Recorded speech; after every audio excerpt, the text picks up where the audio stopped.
प्रधानमंत्री नरेंद्र मोदी करेंगे मन की बात। सुबह 11 बजे होगा 107वां एपिसोड का प्रसारण। आकाशवाणी पर किया जाएगा मन की बात का सीधा प्रसारण।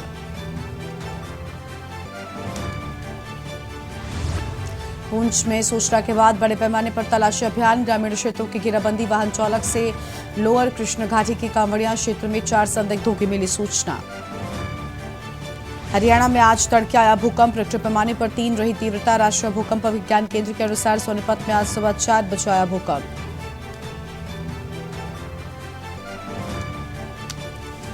वृंदावन में बन रहा देश का दूसरा भव्य इस्कॉन मंदिर। परियोजना का डिजाइन तैयार, रहेगा मोरपंख आकार।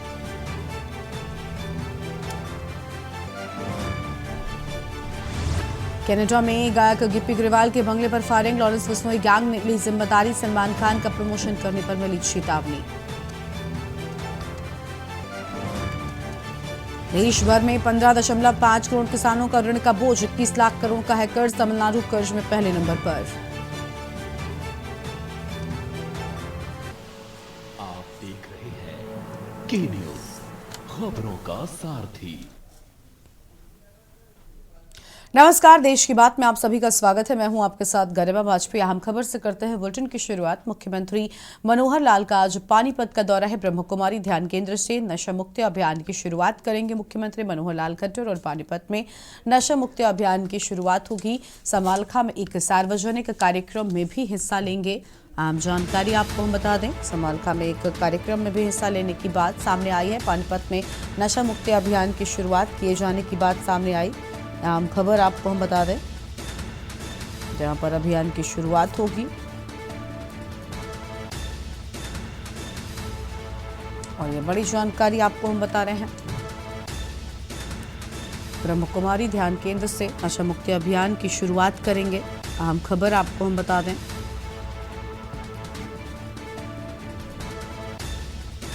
और समालखा में एक सार्वजनिक कार्यक्रम में भी हिस्सा लेंगे। तो समालखा में एक सार्वजनिक कार्यक्रम में भी लेंगे हिस्सा।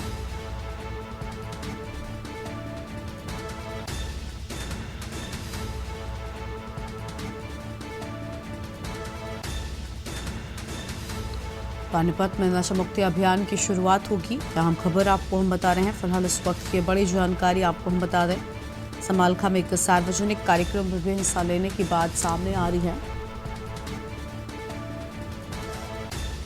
मुख्यमंत्री मनोहर लाल का दौरा है। ब्रह्म कुमारी ध्यान केंद्र से नशा मुक्ति अभियान की शुरुआत किए जाने की बात सामने आई है।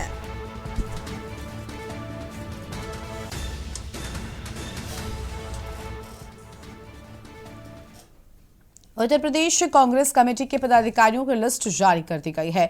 130 सदस्यों की प्रदेश की टीम घोषित। प्रदेश कार्यकारिणी में 16 उपाध्यक्ष, 38 महासचिव और 26 सचिव। प्रदेश कमेटी में सामाजिक समीकरणों को कांग्रेस ने साधा और आगे से अधिक नए पदाधिकारियों को अजराय की टीम में जगह। युवाओं और संघर्ष करने वालों को कमेटी में जगह देने की बात। दिसंबर के पहले सप्ताह में होगी कमेटी की पहली बैठक। क्या अहम खबर आपको बता दें, पहले सप्ताह में कमेटी की पहली बैठक होने की बात सामने आई है। ये अहम खबर आपको हम बता रहे हैं।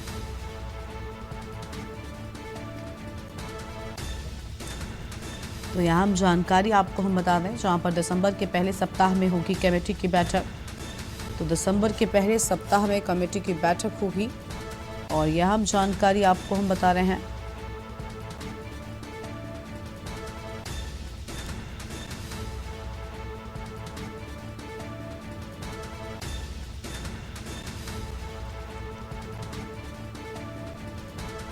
प्रदेश कार्यकारिणी में 16 उपाध्यक्ष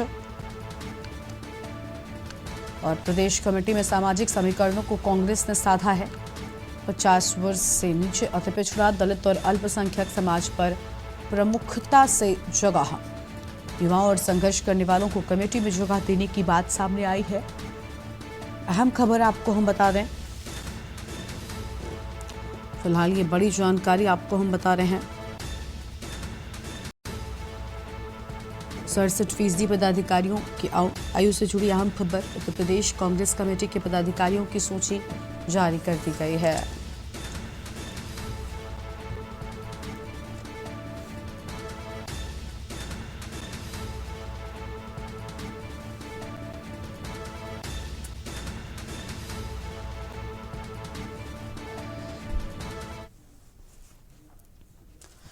और इस बीच एक बड़ी जानकारी सामने आ रही है। बड़ी खबर का रुख कर लेते हैं। आम खबर आपको हम बता दें, हरियाणा में आज तड़के भूकंप के झटके महसूस किए गए हैं। तो आज सुबह हरियाणा में महसूस किए गए भूकंप के झटके रिक्टर पैमाने पर 3 रही तीव्रता। तो यह आम खबर आपको हम बता रहे हैं। एनसीएस के अनुसार सुबह 4 बजे आया भूकंप। तो एनसीएस के अनुसार सुबह 4 बजे आया भूकंप। अहम खबर आपको हम बता दें। और आज सुबह तड़के भूकंप आया। फिलहाल यह आम खबर आपको हम बता रहे हैं। रिक्टर पैमाने पर 3 रही तीव्रता। तो रिक्टर पैमाने पर तीव्रता 3 रही है। फिलहाल ये बड़ी जानकारी आपको हम बता रहे हैं। तो यह आम खबर आपको हम बता दें।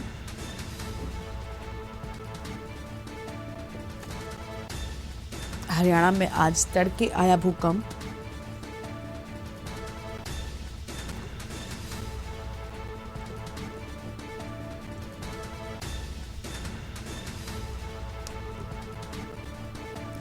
और एनसीएस के अनुसार सुबह 4 बजे भूकंप आने की बात सामने आई थी। अहम जानकारी आपको हम बता रहे हैं।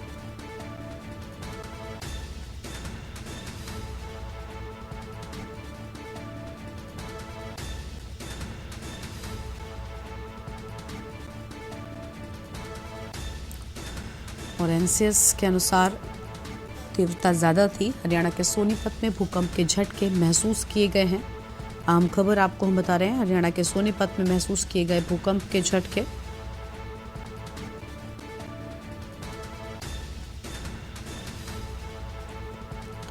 फिलहाल ये बड़ी जानकारी आपको हम बता दें।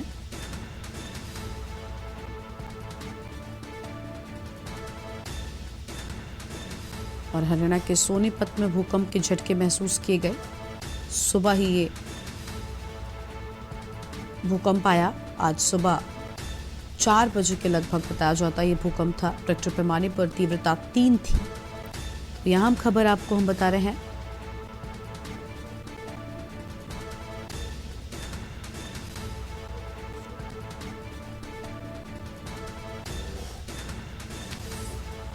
और इसी खबर पर बातचीत के लिए हमारे साथ में ब्यूरो चीफ विनोद गुप्ता जी जुड़ चुके हैं। विनोद जी, आज सुबह ही भूकंप आने की बात सामने आई। रिक्टर पैमाने की अगर बात करें तो 3 तीव्रता थी।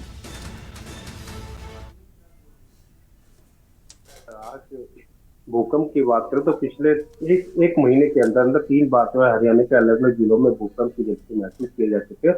पहले कैथल के जिले में भी था और जो आज सुबह बात की जाए सोनीपत के अंदर भूकंप के झटके महसूस किए गए सुबह 4 बजे। और जिसकी रिक्टर स्केल की प्रामाणिकता बात करें 3.2 थी। तो कहीं ना कहीं इस बार 3 महीने के अंदर 3 बार जो है भूकंप के झटके महसूस किए गए। दिल्ली के अंदर भी, दिल्ली एनसीआर में भी भूकंप के झटके भी महसूस किए गए थे, जिसकी रिक्टर स्केल पर जो है 6.4 थी। और इसके अगर बात करें केंद्र जो नेपाल रहा था। तो कहीं ना कहीं इस बार जो है इस महीने के अंदर कैलेंडर साल के अंदर में सेकंड लास्ट महीना चल रहा है। पूरे 3 बार जो भूकंप के झटके महसूस किए जा चुके हैं। हाँ, ये जरूर है कि कोई किसी तरह की जान माल की हानि नहीं हुई है।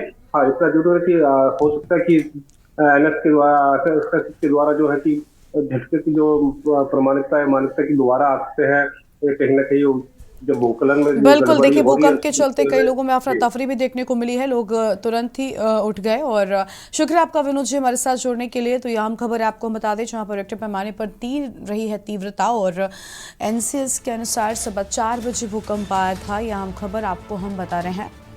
लखनऊ से खबर एक बार फिर से समिट बिल्डिंग में जमकर हुआ हंगामा। एक युवक में समिट बिल्डिंग में मारपीट का आरोप लगा है एक युवक पर। और आपको बता दें कि मारपीट का आरोप लगाते हुए सेकंड फ्लोर से कूदा युवक। सेकंड फ्लोर से कूदकर एंट्री गेट की शेड पर गिरा युवक। और एंट्री गेट की शेड पर बैठकर काफ़ी देर तक युवक हंगामा करता रहा। पुलिस के समझाने के बाद काफ़ी देर बाद युवक को शेड से उतारा गया है। विभूतिगंज पुलिस की लापरवाही के चलते आ रहे हैं लगातार मामले। समिट बिल्डिंग में देखने को मिलता रहता है हंगामा। विभूतिगंज थाना क्षेत्र के अंतर्गत समिट बिल्डिंग का ये पूरा मामला है। आम खबर आपको हम बता दें। और आए दिन समिट बिल्डिंग में हंगामा देखने को मिलता है। विभूतिगंज थाना क्षेत्र के अंतर्गत समिट बिल्डिंग का ये पूरा मामला है। फिलहाल ये अहम जानकारी आपको हम बता दें।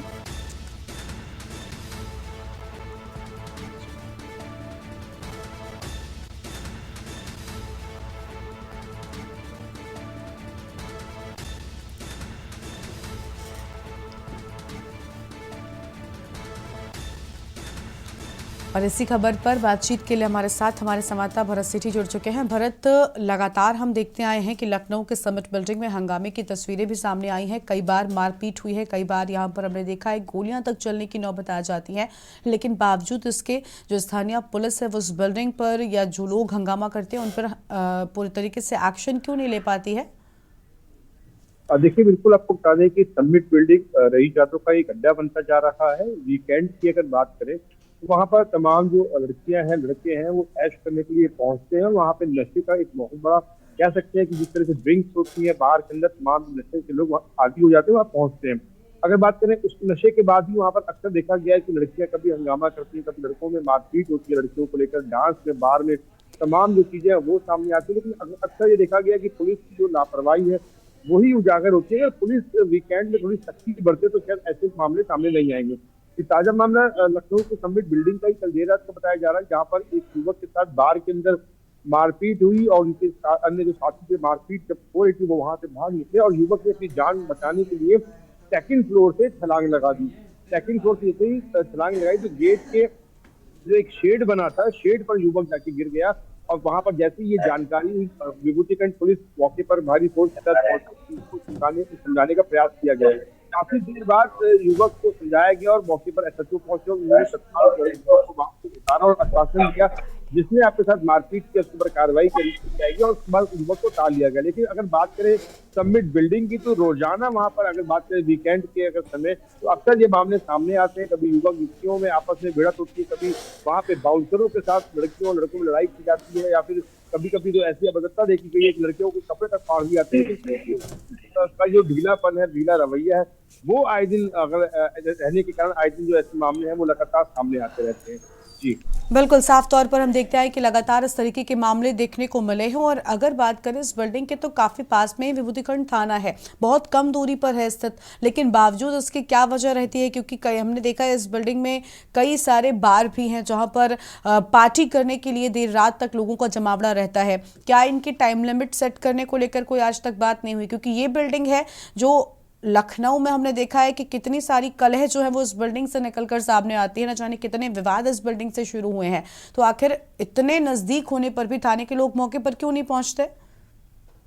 देखिए, मामला जब ऐसा होता है तो उसके बाद तमाम जो फोर्स है पीएससी को भी तैनात किया जाता है कि अब पुलिस पीएससी तैनात रहेगी। लेकिन अगर अंदर बार के अंदर की बात करें, जब मामला बार के अंदर होता है तब जब वीडियो वायरल सोशल मीडिया पर होता है तब पुलिस देखा जाता है कि अक्सर एक्टिव मोड में नजर आती है। यहाँ तक ये भी जो सूत्र बताते हैं कि इस बार के समिट बिल्डिंग के अंदर जो तमाम बार है जहाँ पर देर रात तक लोग ड्रिंक करते हैं, एक वैलिड टाइम होता है, लेकिन उसके बावजूद भी उस बार के अंदर, तमाम बार के अंदर नशे का जो कारोबार है, जो ड्रिंक्स है वो होती रहती है। उस पर लोग रोक लगाने में कोई तरीके से कह सकते हैं कि नाकाम जो साबित हो रही है विभूतिखंड पुलिस। लेकिन कहीं ना कहीं ऐसे जो मामले हैं कहीं ना कहीं एक बड़े घटना को रूप भी दे सकते हैं कि अगर पुलिस की ऐसी लचक जो लापरवाही सामने आती रहेगी तो कहीं ना कहीं ऐसे एक बड़ा मामला तब्दील हो सकता है। फिलहाल ये अक्सर ये छोटे बड़े मामले होते रहते हैं, लेकिन पुलिस अगर चाहे तो वहां पर जो टाइम से एक्स्ट्रा जो बार चल रहे हैं उन पर रोक लगाए, उस पर कार्रवाई करे, तभी इन मामलों पर ब्रेक लगाया जा सकता है। अन्यथा ऐसे और भी मामले आने वाले समय में देखे जा सकते हैं। जी बिल्कुल, शुक्रिया आपका भरत हमारे साथ जुड़ने के लिए, आम जानकारी हमारे दर्शकों के साथ में साझा करने के लिए। तो ये आम खबर आपको हम बता दें, जहां पर आपको बता दें कि समिट बिल्डिंग में हंगामा देखने को मिलता रहता है।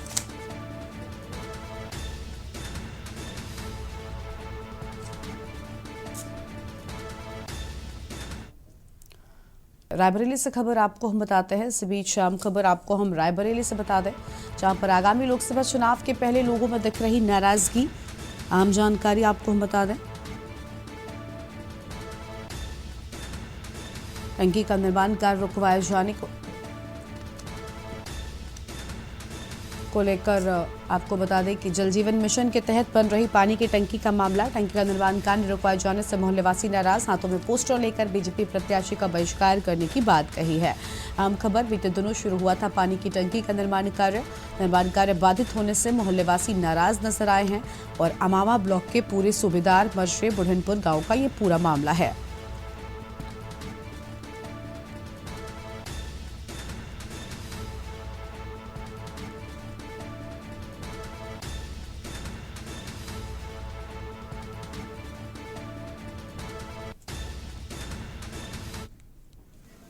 गाँव पूरे सूबेदार बुढ़नपुर पड़ता है।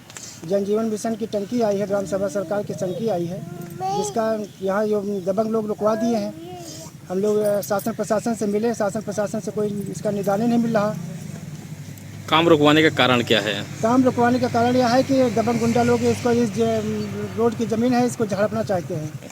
हमारे ग्राम सभा में गाटा संख्या 348 में मतलब प्रधान के प्रस्ताव से टंकी पानी के जल जीवन निगम के तहत पानी की टंकी लगने का प्रस्ताव हुआ था, और कुछ दबंग लोग हैं जो इसको नहीं लगने दे रहे हैं। आप लोगों ने लिखा भाजपा प्रत्याशी का विरोध करेंगे, हाँ, बहिष्कार भाजपा करेंगे। प्रत्याशी का इसलिए विरोध कर रहे हैं। पिछली बार माननीय दिनेश प्रताप सिंह मतलब खड़े हुए थे, जो कि यहाँ के राज्य मंत्री हैं इस समय वर्तमान, और उनका हम लोगों ने खूब जोरों शोरों से सपोर्ट किया था, लेकिन इस बार नहीं करना चाहते हैं।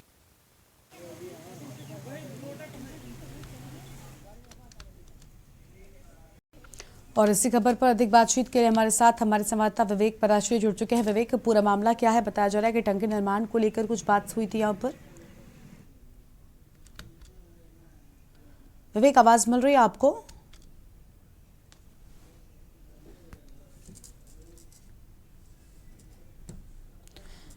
तो विवेक की आवाज नहीं मिल पा रही है फिलहाल, ये आम खबर आपको हम बता दें। मिल रही है, आवाज़ मिल रही है। बिल्कुल विवेक, पूरा मामला क्या है विस्तार से बताएं।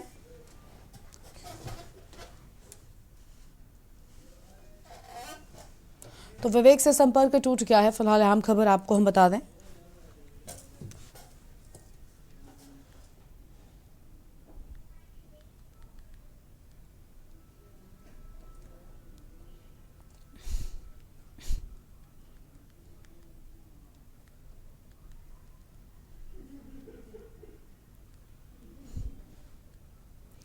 विवेक, आवाज मिल पा रही है क्या आपको?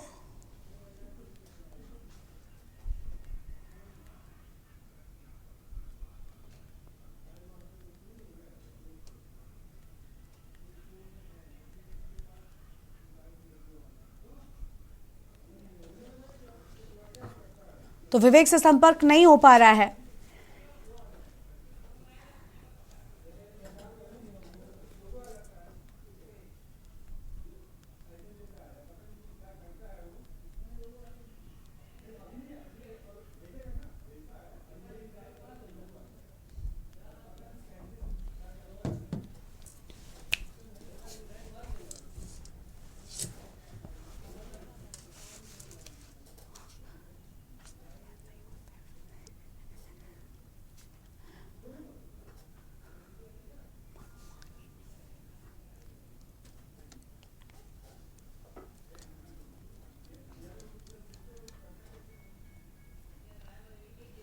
तो ये अहम खबर आपको हम बता रहे थे, जहां टंकी के निर्माण को लेकर ये विवाद होने की बात सामने आई थी।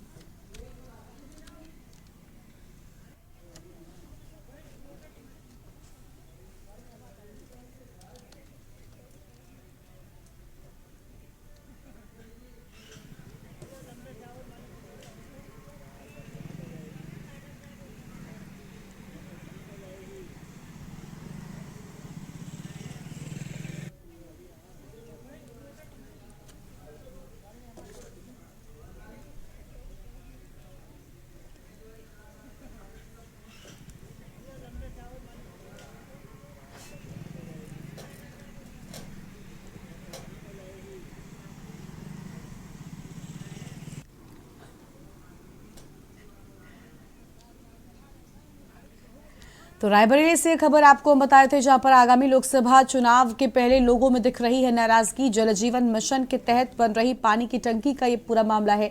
टंकी का निर्माण कार्य रुकवाए जाने से मोहल्लेवासी नाराज और हाथों में पोस्टर लेकर बीजेपी प्रत्याशी का बहिष्कार करने की बात कही है। बीते दिनों पानी की टंकी का निर्माण कार्य शुरू हुआ था और निर्माण कार्य बाधित होने से मोहल्लेवासी में नाराजगी देखने को मिली है। अमामा ब्लॉक के पूरे सूबेदार बजरे बुढ़नपुर गांव का ये मामला बताया जा रहा है। आम खबर आपको हम बता दें, जल जीवन मिशन के तहत ये टंकी बन रही थी, लेकिन इसका निर्माण कार्य रुक जाने से मोहल्लेवासियों में नाराजगी नजर आई है।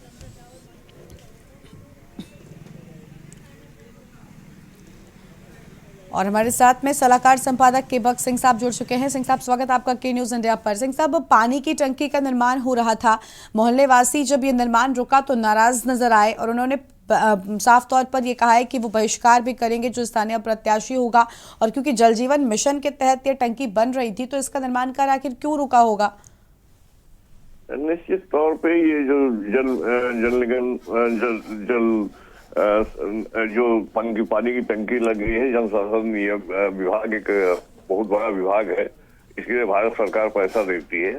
सबसे बड़ी चीज है कि यहाँ के जो स्थानीय नेता हैं आपसी झगड़ों में इतना उलझ जाते हैं कि सब पार्टी या शासन का कितना नुकसान होता है इस बात के बिना परवाह किए वो आपसी झगड़ों में जुट जाते हैं। और चाहे उनका और इससे जनता नाराज है। जो जल मिशन द्वारा टंकी बनाई जा रही है वो किसी पक्ष को करना चाहते हैं। ये मंत्री ये ऐसा कार्य जो शासन में बैठा हुआ राजमंत्री का स्तर का व्यक्ति हो उसको अपने क्रियाकलापों में इसको नहीं शामिल करना चाहिए। इससे अभी हाल में लोकसभा चुनाव होने, जब अभी से एक ब्लॉक 2 ब्लॉक में इनका विरोध हो जाएगा तो क्या स्थिति होगी। तो ऐसे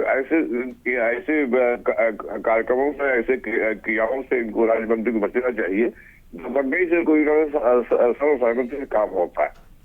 बिल्कुल, शुक्रिया आपका सिंह साहब हमारे साथ जुड़ने के लिए और अपनी बात रखने के लिए। तो जल जीवन मिशन के तहत टंकी का निर्माण हो रहा था। अहम खबर आपको हम बता दें,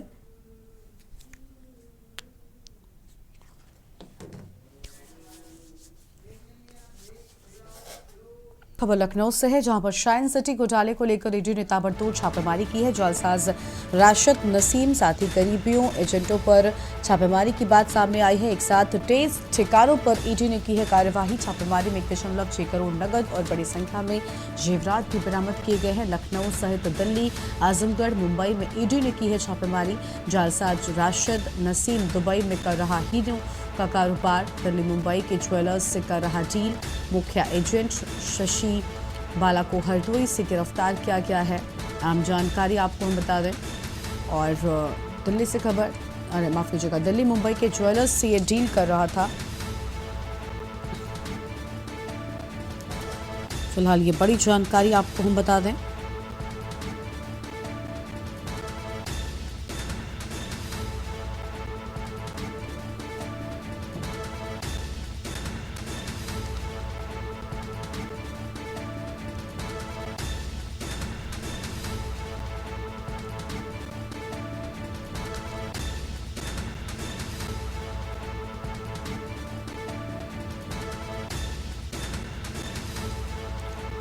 भरत सेठी हमारे साथ में जुड़ चुके हैं। भरत, कई जगहों से डील किए जाने की बात सामने आई है और जालसाज राशिद नसीम दुबई में हीरो का कारोबार कर रहा था। पूरी जानकारी क्या है इस मामले से जुड़ी आपके पास? देखिए, शाइन सिटी की बात कर रहे हैं, तमाम लोगों के साथ धोखाधड़ी करके तो हजारों करोड़ रुपए की इसने घपला किया था। लोगों को प्रॉपर्टी दिलाने के नाम पर छोटी उन्होंने जो आरोपी है, जो मालिक है शाइन सिटी का राशिद नसीम, उसके ऊपर आरोप लगा था कि तमाम छोटी छोटी फर्म लाकर लोगों को शिकार बनाया था जालसाजी का। कई हजार करोड़ रुपए का घपला करके ये इंडिया छोड़कर दुबई चला गया। अब वहां पर ये हीरे का कारोबार कर रहा है। लेकिन जो अब लगातार जो ताबड़तोड़ अगर बात करें ईडी की जो कार्यवाही है वो चल रही है और लखनऊ, दिल्ली, आजमगढ़, मुंबई में ईडी ने एक छापेमारी की है जिससे 1.6 करोड़ रुपए से ज्यादा नगद बरामद किए हैं और काफी संख्या में जेवरात बरामद किए हैं। ईडी की जो संपत्तियां हैं, ईडी ने जो संपत्तियां राशिद नसीम की जो जब्त की थी, अब जो उसके एजेंट हैं राशिद नसीम के, वो उसको बेचने के फिराक में थे, उसको किसी तरीके से धोखाधड़ी कर लोगों को बेच रहे थे। यही कई इनपुट्स मिले थे ईडी को, जिसके पर ईडी ने एक बड़ी कार्रवाई करी है। लगभग 23 ठिकानों पर एक साथ ईडी की छापेमारी हुई है। साइंस सिटी ने जब लॉन्च किया तो लोगों को जोड़कर, कई लोगों को सब छोटे छोटे पोस्ट पर बनाकर कंपनी ने अपने साथ जोड़ा और लोगों को फंसाने का काम किया। अगर अब बात करें, लगभग 124 करोड़ रुपए से ज्यादा की जो संपत्ति है वो ईडी अब तक जब्त कर चुका है राशिद नसीम की साइंस सिटी की। लेकिन उसके बावजूद भी कई ऐसे एजेंट हैं राशिद नसीम के जो प्रॉपर्टीज को बेच रहे हैं, जो ईडी के पास जो जब्त प्रॉपर्टी है उसके फर्जी पेपर्स बनाकर उसको बेचने का प्रयास कर रहे हैं। ईडी को एक बड़ा इनपुट मिला था जिसके आधार पर ये कार्रवाई फिलहाल की गई है। अगर बात करें, शशि बाला है जो इनकी सक्रिय एजेंट बताई जा रही थी, हरदोई से उसको गिरफ्तार कर लिया गया है और तमाम पूछताछ उनसे की जा रही है। अभी ईडी और एंगलों से जांच पड़ताल कर रही है। लोकल पुलिस की बात करें, गुमती नगर और तमाम जो इलाके में लखनऊ के और विभिन्न राज्यों में मुकदमे दर्ज हैं और हर एंगलों से पूछताछ किया जो खंगाला जा रहा है कि अभी कौन कौन राशिद नसीम का जो एक्टिव एजेंट अभी है जो काम कर रहा है प्रॉपर्टीज को बेचने का। फिलहाल लगातार जो ताबड़तोड़ कार्रवाई कर रही है ईडी और लगातार शिकंजा कसा जा रहा है राशिद नसीम के जो करीबियों पर, और जिस तरीके से प्रॉपर्टीज की अगर बात करें, सारी प्रॉपर्टीज खंगाली जा रही है कि कौन कौन प्रॉपर्टीज है जो अवैध तरीके से बनाई गई थी और जिसको बेचने का काम राशिद नसीम कर रहा था। और ऐसी जो कार्रवाई है आने वाले समय में भी जारी रहेगी, क्योंकि ईडी का लगातार शिकंजा और लगातार ताबड़तोड़ कार्रवाई ये साबित कर रही है कि आने वाला समय राशिद नसीम के लिए और खराब होगा, क्योंकि राशिद नसीम भारत से जरूर दूर चला गया है, विदेश जा चुका है, लेकिन उसके जो करीबी है, उसकी जो प्रॉपर्टी है वो अभी देश में ही है, जिस पर लगातार जो शिकंजा वो कसने का काम ईडी कर रही है। जी बिल्कुल, शुक्रिया आपका भरत हमारे साथ जुड़ने के लिए, अहम खबर हमारे दर्शकों के साथ में साझा करने के लिए। तो ये हम जानकारी आपको बता दें, शयन सिटी मामले से जुड़ी अहम खबर, एक साथ 23 ठिकानों पर ईडी ने कार्यवाही की है। बड़ी जानकारी आपको हम बता रहे हैं, एक साथ कई ठिकानों पर छापेमारी में 1.6 करोड़ नकद और बड़ी संख्या में यहाँ पर अहम चीजें बरामद होने की बात। लखनऊ सहित दिल्ली, आजमगढ़, मुंबई में ईडी ने छापेमारी की है। तो ये अहम खबर आपको हम बता रहे हैं। और जालसाज राशिद नसीम दुबई में कर रहा हीरों का कारोबार, तो हीरों का कारोबार कर रहा है जालसाज, और दिल्ली मुंबई के ज्वेलर्स से भी डील कर रहा है। आगे बढ़ते हैं खबरों की ओर। कुशीनगर से खबर आपको हम बता दें, जहां पर कस्या पुलिस और पशु तस्कर के बीच मुठभेड़ हुई है। मुठभेड़ के दौरान एक पशु तस्कर घायल पशु तस्कर को पुलिस ने गिरफ्तार कर लिया है। कस्या थाना क्षेत्र के पकड़ियावा नहर मोड़ के पास की पूरी घटना बताई जाती है। घायल पशु तस्कर को पुलिस ने गिरफ्तार कर लिया। ये बड़ी जानकारी आपको हम बता दें, जहां पर घायल पशु तस्कर को गिरफ्तार किया है और कस्या थाना क्षेत्र के पकड़ियावा नहर मोड़ के पास की पूरी घटना बताई जा रही है। कुशीनगर से खबर, कस्या पुलिस और पशु तस्कर के बीच मुठभेड़ होने की बात सामने आई है। और मुठभेड़ के दौरान एक पशु तस्कर के घायल होने की भी बात सामने आई। फिलहाल यह अहम खबर आपको हम बता दें।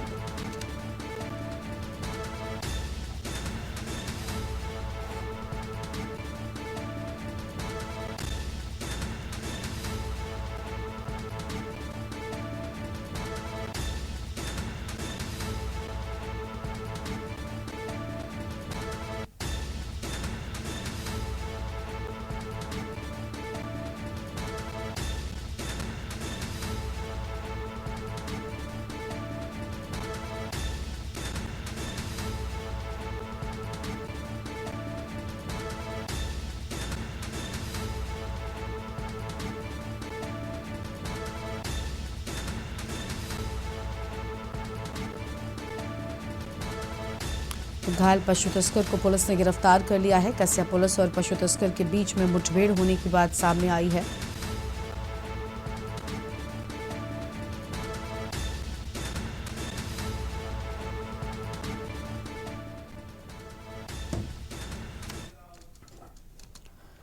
बरेली में आंवला के ग्राम गोठा खंडवा में फर्जी विधवा पेंशन का मामला अभी ठंडा भी नहीं हुआ है कि इसके अंदर आंवला नगर में प्रधानमंत्री आवास योजना में भी दलालों का बोलबाला सामने आया है। आंवला नगर के वार्ड नंबर 10 के रहने वाले विजय यादव ने इस पूरे मामले में शिकायत उप जिलाधिकारी आंवला से की और बताया कि सरकार की इस योजना पर किस तरह से दलाल बट्टा लगा रहे हैं और एक आवास के नाम पर 40 से 50 हजार रुपए तक वसूले जा रहे हैं। उनके द्वारा एक वायरल वीडियो का भी जिक्र किया गया, जिसमें एक दलाल जिसका नाम अदीब बताया जाता है, योजना के नाम पर लाभार्थी से मोटी रकम वसूलता हुआ दिखाई दे रहा है।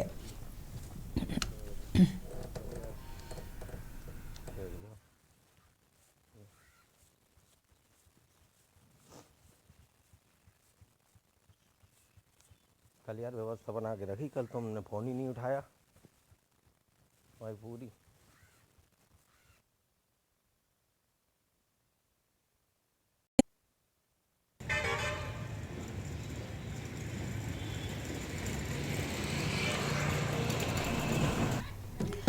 और विवेक पराशरी हमारे साथ में जुड़ चुके हैं। विवेक, यहाँ पर साफ तौर पर भ्रष्टाचार जो है वो देखने को मिला। प्रधानमंत्री आवास योजना में किस कदर घोटाला हो रहा है वो हमने देखा। क्या इन पर जिम्मेदारों ने कोई एक्शन लिया अभी तक?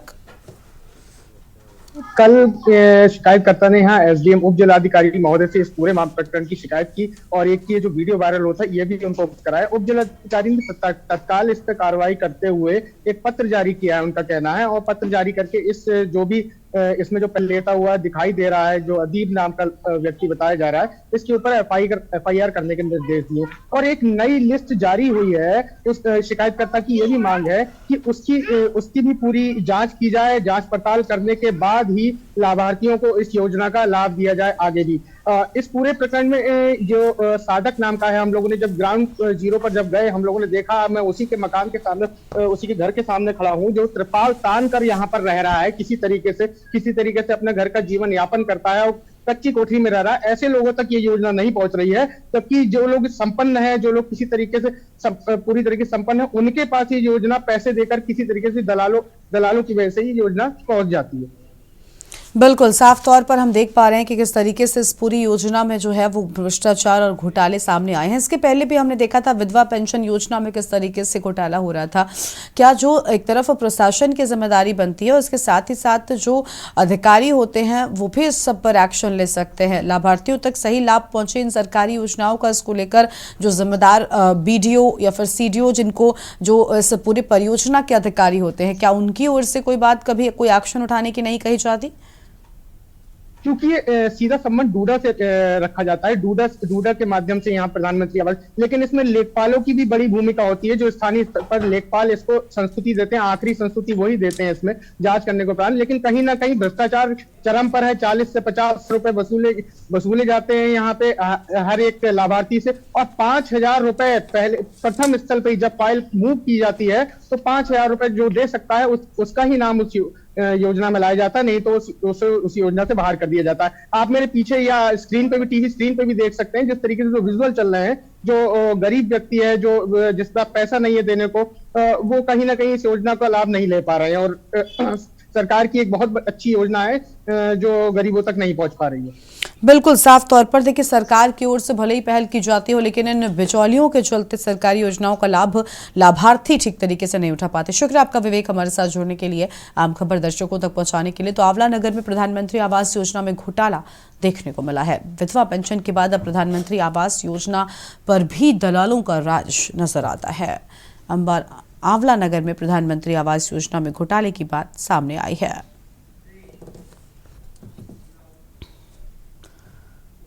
इस बीच देहरादून से एक अहम जानकारी सामने आ रही है। देहरादून से खबर का रुख कर लेते हैं, बड़ी खबर, जहां उत्तराखंड की 3 हवाई पट्टियों को संभालेगी वायु सेवा। यह हम जानकारी आपको हम बता रहे हैं, और यह हम जानकारी आपको हम बता दें। और सीडीएस अनिल चौहान ने ऐलान कर दिया है। तो सीडीएस अनिल चौहान की ओर से ऐलान किया गया है, उत्तराखंड के पिथौरागढ़, देहरादून और गोचर में है हवाई पट्टियां। उत्तराखंड की 3 हवाई पट्टियों को वायुसेना संभालेगी। और चीन की चुनौतियों से लेकर प्राकृतिक आपदाओं से निपटने में मिलेगी बड़ी मदद। सीडीएस अनिल चौहान ने किया ऐलान। उत्तराखंड के पिथौरागढ़, देहरादून और गोचर में है हवाई पट्टियां। यह हम जानकारी आपको हम बता दें।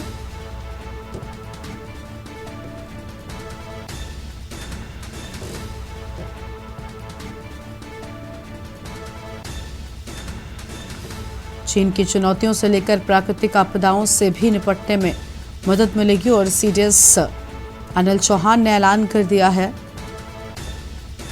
फिलहाल यह अहम जानकारी आपको हम बता रहे हैं।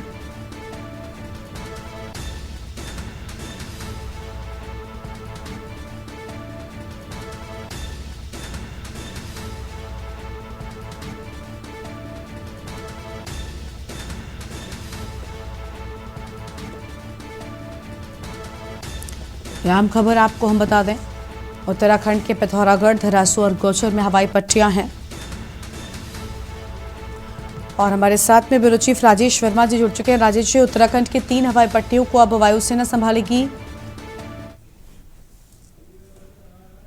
देखिए, ये बहुत बड़ी खबर है। उत्तराखंड की जो 3 हवाई पट्टियां हैं उनको वायुसेना जो है वो संभाल ले जा रही है।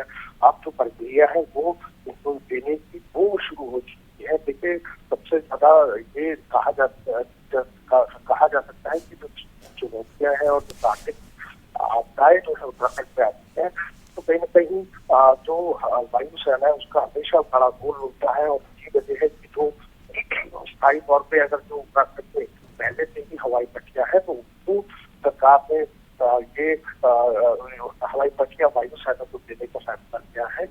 लगातार जो दृष्टि से देखें तो कहीं न कहीं जो चीन है बॉर्डर से जुड़ता ये उत्तराखंड का इलाका है, और नेपाल भी उससे जुड़ता हुआ जो है ये इलाका है। कहीं न कहीं एक बड़ी चुनौतियां जो है इस बॉर्डर लाइन पर रही है, और यही वजह है कि सरकार ने निर्णय लिया है। और जिस तरीके से chief of defence Amit Chauhan है, उन्होंने ये ऐलान किया है कि जल्दी उत्तराखंड के धराजी में पिथौरागढ़ और कोचर में जो हवाई पट्टियां हैं उनको जो है वायुसेना जो है जल्दी संभाल लेगी। तो कहा जा सकता है कि एक बड़ी जो सपोर्ट है वो कहीं ना कहीं उत्तराखंड में वायुसेना को मिलेगा, और बॉर्डर सीमा है वो उस पर चाक चौबंद व्यवस्था या निगाह कड़ी निगाह के हिसाब से देखने को कहीं ना कहीं वायुसेना जो है एक अहम रोल जो है वो निभा पाएगी। और इस तरीके से हम देख रहे हैं कि जैविक आपदाएं जो है उत्तराखंड में लगातार देखने को मिलती है। अभी भी जिस तरीके से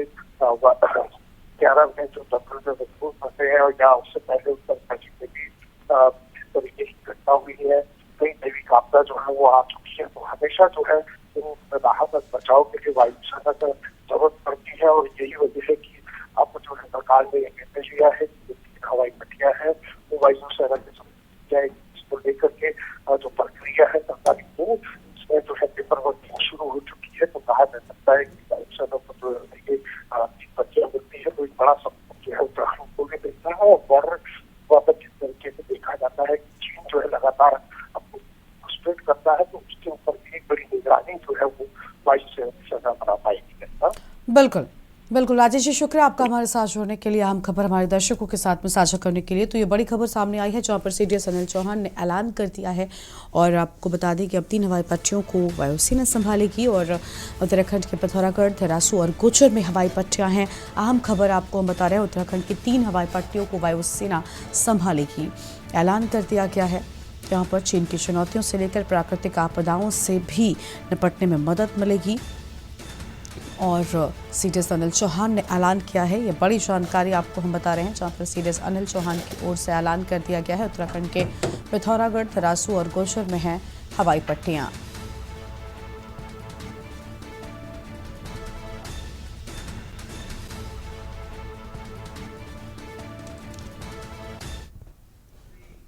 और एक ब्रेक के लिए यहां पर रुकते हैं, चल लौटेंगे। आप देख रहे हैं के न्यूज, खबरों का सारथी। गोल्डी छोले मसाले, जहाँ जाए रिश्ते बनाए, जहाँ जाए रिश्ते बनाए, गोल्डी मसाले।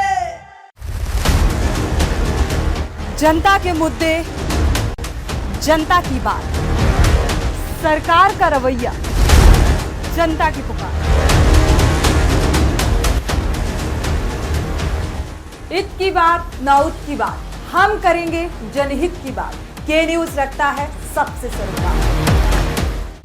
पहाड़ के सुलगते सवाल, सियासत की बदली चाल, और ज्वलंत मुद्दों पर देवभूमि का दंगल, सिर्फ के न्यूज इंडिया पर।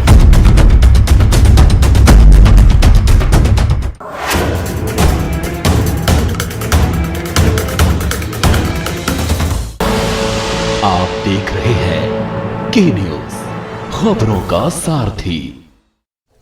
ब्रेक के बाद आप सभी का स्वागत है। अलीगढ़ के क्वारसी थाना क्षेत्र के सुरेंद्रनगर में आज देर शाम एक कन्फेक्शनरी व्यापारी को अज्ञात बाइक सवार बदमाशों ने गोली मार दी, और घटना के बाद आरोपी फरार हो गए। तो वहीं घायल को मेडिकल कॉलेज में भर्ती कराया गया है। घटना कूल विधायक के आवास की कुछ ही दूरी पर हुई है। पुलिस मामले में सीसीटीवी फुटेज खंगाल रही है और कार्यवाही की बात भी कर रही है।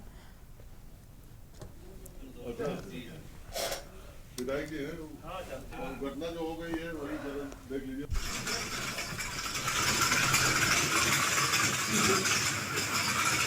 के मोहल्ला सुरेंद्रनगर में इंद्रप्रस्थ कॉलोनी में अशोक कुमार जी की परचून की दुकान है, जिसमें अज्ञात व्यक्ति मोटरसाइकिल से आए तथा इनको गोली मार के घायल कर दिया है, जिनको उपचार के लिए जेएन जमशेद मेडिकल कॉलेज में भर्ती कराया गया है। डॉक्टरों के मुताबिक उनकी हालत अभी स्थिर है। घटना का कारण तथा हमलावरों की पहचान के लिए सीसीटीवी कैमरे दिखाए जा रहे हैं। 2 टीमें गठित की गई हैं। मैं ये अशोक गुप्ता जी का आवास है, वही एक छोटी सी दुकान ये करते हैं। तो जैसा बताया गया है कि अपनी दुकान पर खड़े रहे, कुछ अज्ञात लोग आए और गोली मार कर चले गए। बाकी घटना पुलिस की जानकारी आने पर पूरी पता लगेगी, पुलिस अपनी जांच में जुटी है और जल्दी से जल्दी दोषियों को पकड़ा जाएगा इसमें और कड़ी। ये मेरी दुकान के सामने इनकी दुकान है, सुभाष कन्फेक्शनरी। कहाँ के रहने वाले हैं? सुरेंद्र नगर, इंद्र प्रसाद कॉलोनी, बरसाना रोड। अच्छा, हुआ क्या है इनके साथ, क्या घटना हुआ?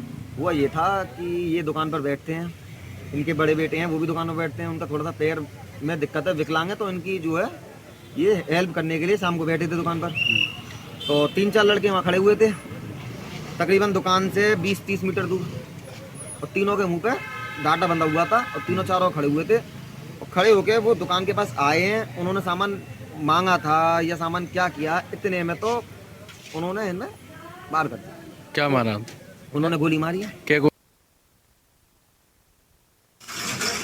पास में यहाँ पर ये पूरा मामला हुआ और व्यापारी को गोली मारकर अज्ञात बदमाश फरार हो गए। विश्व प्रताप सिंह हमारे साथ में जुड़ चुके हैं, हमारे संवाददाता हैं। विश्व प्रताप, भाजपा विधायक के आवास के बिल्कुल नजदीक का ये पूरा मामला है, व्यापारी को गोली मारकर अज्ञात बदमाश फरार हो गए, पुलिस ने क्या एक्शन लिया?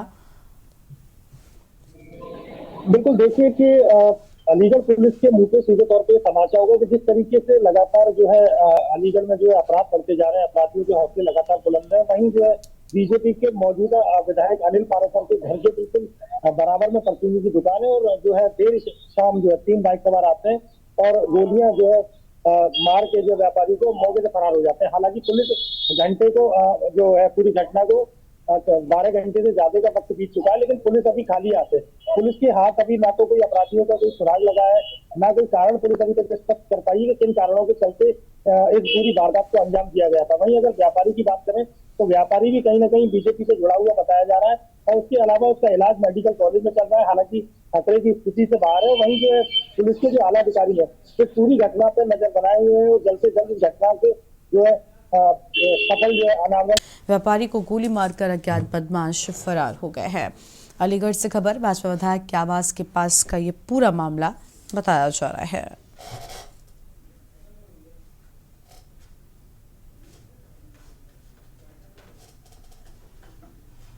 तो व्यापारी को गोली मारकर अज्ञात बदमाश फरार हो गए।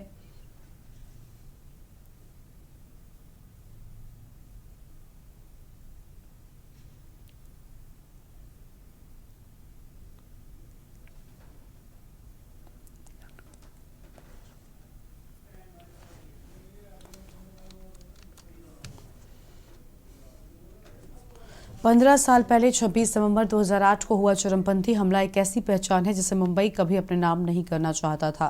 लश्कर-ए-तैयबा के प्रशिक्षित और भारी हथियारों से लैस 10 चरमपंथियों ने मुंबई की कई जगहों और प्रतिष्ठित इमारतों पर हमला कर दिया था, जो 4 दिनों तक चला था। मुंबई हमलों में 160 से अधिक लोग मारे गए थे। साल 2008 की 26 नवंबर की उस रात को एकाएक मुंबई गोलियों की आवाज से दहल उठी थी। हमलावरों ने मुंबई के 2-5 सितारा होटल, एक अस्पताल, रेलवे स्टेशन और एक यहूदी केंद्र को निशाना बनाया। शुरू में किसी को अंदाजा नहीं था कि इतना बड़ा हमला हुआ है, लेकिन धीरे धीरे इस हमले के पैमाने और संजीदगी का अनुमान होना शुरू हुआ। 26 नवंबर की रात में ही आतंकवाद निरोधक दस्ते के प्रमुख हेमंत करकरे समेत मुंबई पुलिस के कई आला अधिकारी भी इस हमले में अपनी जान गंवा बैठे थे। लियोपोल्ड कैफे और छत्रपति शिवाजी टर्मिनस से शुरू हुआ मौत का ये तांडव ताजमहल होटल में जाकर खत्म हुआ था। चंद्रभान मौर्य हमारे साथ में इसी खबर पर जुड़ चुके हैं। चंद्रभान, आज 15वीं बरसी है, ये वो दिन है, ये वो काली रातें हैं, ये वो कुछ दिनों का सिलसिला था जो मुंबई कभी भी याद नहीं करना चाहता, क्योंकि 160 से ज्यादा लोगों ने इस हमले में अपनी जान गंवा दी थी। मुंबई 26 नवंबर 26/11 का हमला ना मुंबई कभी भूल पाई है ना भूल सकेगी, क्योंकि उस वक्त जो कहर बरपाया था इन आतंकवादियों ने, उसकी टीस आज भी लोगों के दिल में बसी हुई है। आज भी ताजमहल, गेटवे ऑफ इंडिया, लेपोर्ट से यहाँ आज भी उसके धब्बे दिखाई देते हैं। जो लोग मारे गए थे, जो लोग उनके जिनके परिवार के लोग मरे थे, उनके दिल में आज भी 26/11 याद है। और सबसे बड़ी बात, पुलिस विभाग इस 26/11 को कभी भूल नहीं पाएगा, क्योंकि उनके इतने अच्छे अधिकारी हेमंत करकरे, अशोक कामटे जी, विजय सालस्कर, इतने बड़े नामचीन ये अधिकारी थे। जिस विभाग में गए, पुलिस की नाक थे, पुलिस के हर तरीके का उन्होंने कामयाबी में पुलिस को 4 चांद लगाई है। शुक्रिया आपका चंद्रभान, हमारे साथ जुड़ने के लिए, आम जानकारी दर्शकों के साथ में साझा करने के लिए। तो ये वो दिन है जो मुंबई कभी भी याद नहीं करना चाहता। हथियारों से लैस दशरमपंथियों ने यहाँ पर हमला किया था। कई लोगों की जानें इस हमले में चली गई थी। देश की बात में इतना ही। आप देखते रहिए के न्यूज़ इंडिया। नमस्कार। आप देख रहे हैं के न्यूज़, खबरों का सारथी।